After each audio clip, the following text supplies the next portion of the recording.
Pero anong dating kung parang naglo-lawyering yung isang senador dun sa kahapon kay Digo? Hindi ito ang unang pagkakataon din na may sariling opinyon yung senador kaugnay sa dinidinig sa budget.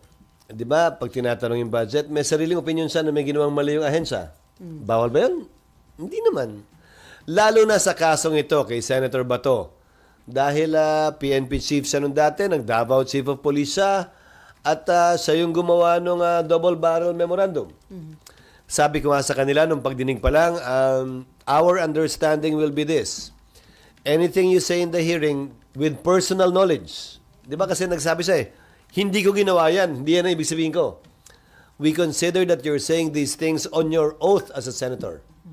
Kaya hindi na namin sila pinatayo kahapon nung pinanumpa yung mga testigo. Hindi na kailangan yan. At hindi magandang tingnan din. Pero sir, yung hindi pa naririnig